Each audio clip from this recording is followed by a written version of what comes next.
Shalom Bracha, qu'Akadosh Baruch Hu vous protège et vous donne la santé.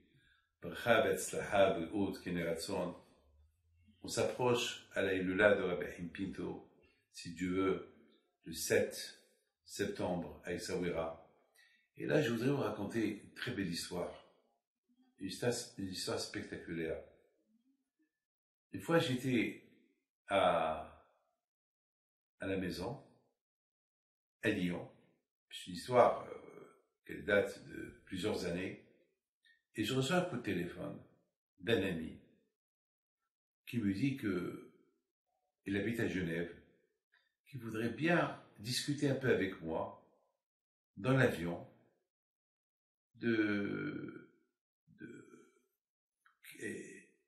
veut que je parte avec lui dans son avion privé de Genève-Tel Aviv et il me ramène avec lui. Mais il veut que je vais pour bénir sa maison en Israël, à Kessaria. Et j'ai accepté. J'ai dit d'accord, avec plaisir. Moi, j'étais curieux de voir c'est quoi un avion privé. Parce que moi, je connais que les avions commerciaux, mais un avion privé, j'ai jamais vu. Alors, dans ma tête, j'ai dit, ce monsieur-là, il doit avoir là-bas un salon, un téléphone, des bureaux. Je ne sais pas comment il y a un avion privé. Je ne sais pas. Bon. Bah, l'avion, il arrive à Lyon et je voyage avec lui de Lyon à Tel Aviv. Bon. J'ai vu l'avion était un avion normal, des sièges, pas de bureau.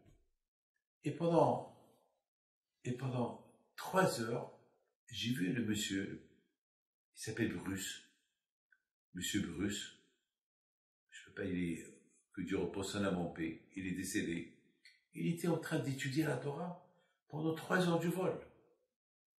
Alors moi j'ai cru qu'il y avait un bureau, et j'ai cru que le monsieur, avec ses comment ça s'appelle, avec ses téléphones dans l'avion, non, pendant 3 heures il a étudié la Torah. Et 1 heure avant qu'on arrive à Tel Aviv, c'était un vendredi, on nous a servi un repas. Bon, et voilà, il me dit, ça va, Rabbi David, tout va bien, merci que vous m'avez accompagné. Et voilà, si Dieu veut, lorsqu'on arrive en Israël, on va aller à Kessaria, bénir ma maison. Bon, je dis, monsieur Bruce, je peux vous poser une question? Il me dit quoi? Et je lui dis, mais je comprends pas. Moi, j'ai cru que tu es un homme d'affaires. Et là, je vois que pendant 3 heures, tu as étudié la Torah. On n'a même pas parlé, on n'a même pas discuté. Pendant 3 heures, tu étudies, je comprends pas. Moi, je sais que tu es dans les avions. Alors, ça veut dire que tout le temps dans les avions, tu étudies. Alors, tu travailles quand? Il a dit, Rabbi David, chaque jour, j'étudie 3 heures. Et le reste du temps, je travaille. Et alors, j'ai un moment, j'étudie. Je lui dis, je suis fier de vous. Vraiment, je suis fier de vous. Moi, je ne savais pas qu'il y a des gens comme vous, avec les affaires que vous avez, que vous consacrez aussi un peu de temps pour le bon Dieu. Il me dit, vous savez, Rabbi David, c'est à cause d'une histoire que je suis devenu comme ça.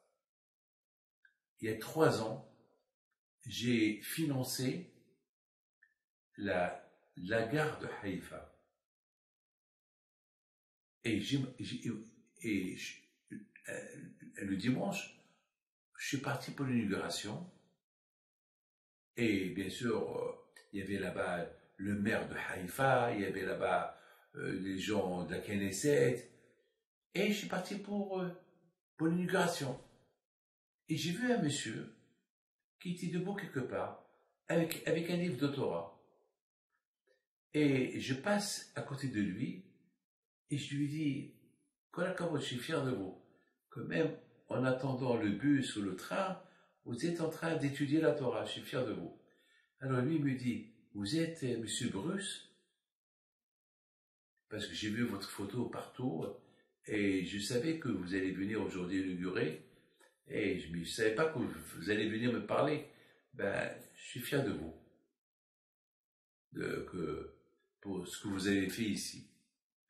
Mais tout ça, vous n'allez pas le prendre avec vous dans l'autre monde. Il m'a choqué. Monsieur Bruce, il entend ce monsieur-là. Il a choqué. Il me dit, j'étais choqué. J'ai dépensé quelques millions de dollars pour financer la gare de Haïfa. Et voilà ce que ce monsieur-là, il me dit. Il me dit, je le regarde, je lui dis, vous pouvez vous expliquer? Alors il me répond, il me dit, Bruce, ouais, je peux vous appeler Bruce? Mais je lui dis, oui, appelle-moi Bruce. Bruce. Après 120 ans, vous arrivez là-haut, et vous vous dire, qu'est-ce que vous avez apporté avec vous? Qu'est-ce que vous allez leur dire? J'ai financé la gare de Haïfa. J'ai acheté des bus, des trains pour les gens de Haïfa. Là-haut, ils veulent des choses, que ça marche là-haut. Parce que là-haut, il n'y a pas de gare. Là-haut, il n'y a pas de bus. Là-haut, il n'y a pas de femmes. Là-haut, il n'y a pas de manger. Là-haut, il n'y a pas de chéquier. Là-haut, il n'y a pas d'argent. Là-haut, il n'y a pas de copains. Là-haut, il n'y a pas de boissons. Il n'y a pas des hôtels. Là-haut, il n'y a que celui qui vient avec des mitzvot.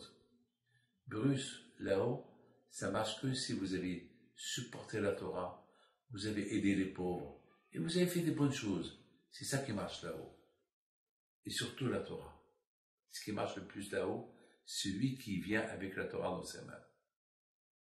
Parce que tout ce que vous avez fait ici dans ce monde-là, il ne va pas vous accompagner là-haut. C'est pour votre honneur que vous avez fait ça. Pour qu'on écrit sur vous, pour qu'on fait une plaque. Là-haut, tout ça, ça ne marche pas. Alors Bruce, il me dit, Rabbi David, quand j'ai entendu ça, ça m'a choqué. J'ai pris sur moi d'étudier la Torah. Je fais des affaires grâce à Dieu, je réussis, et j'ai de la Torah, et j'étudie la Torah tout le temps que j'ai le temps, et je cherche le temps pour étudier la Torah. Mes amis, vous avez bien compris le message. Le message, Rabbi Haim Pinto, il a pris quoi avec lui? Il aurait pu être milliardaire, avec tout ce il a béni tout le monde.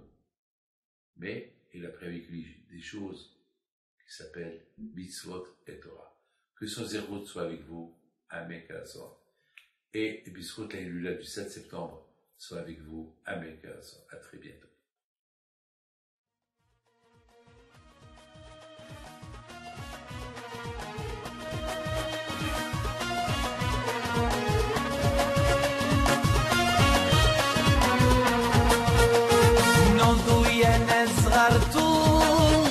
على ربيع حايم بنتو وقف لنا زي خو